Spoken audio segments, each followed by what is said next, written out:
Ini pot Char Kway Teow selalu orang sebut. Tak ada hujan, tak ada ribut. Ini pot best makan tepi sungai bersaksi kambut. Kalau sebut nama Char Kway Teow Ketagih dekat Melaka ni memang dah top, memang popular lah. Memang nala bang. Ni depan aku menu sotong besar-besar. Orang Melaka cakap besar-besar.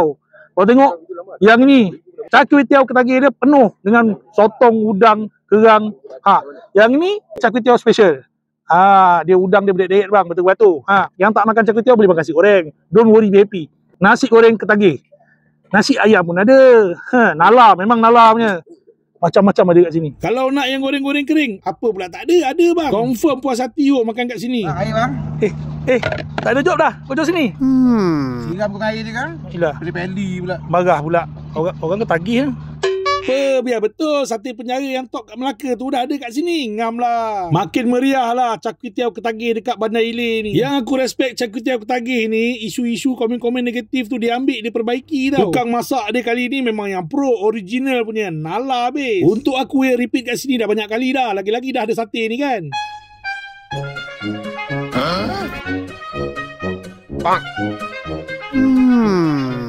Korang waste je, confirm sampai. Dia dekat-dekat je dengan Menara Taman Sari tu. Tunggu apa lagi? Tekan je button follow sebelah tu. Nanti aku tunjukkan pot-pot yang best lagi.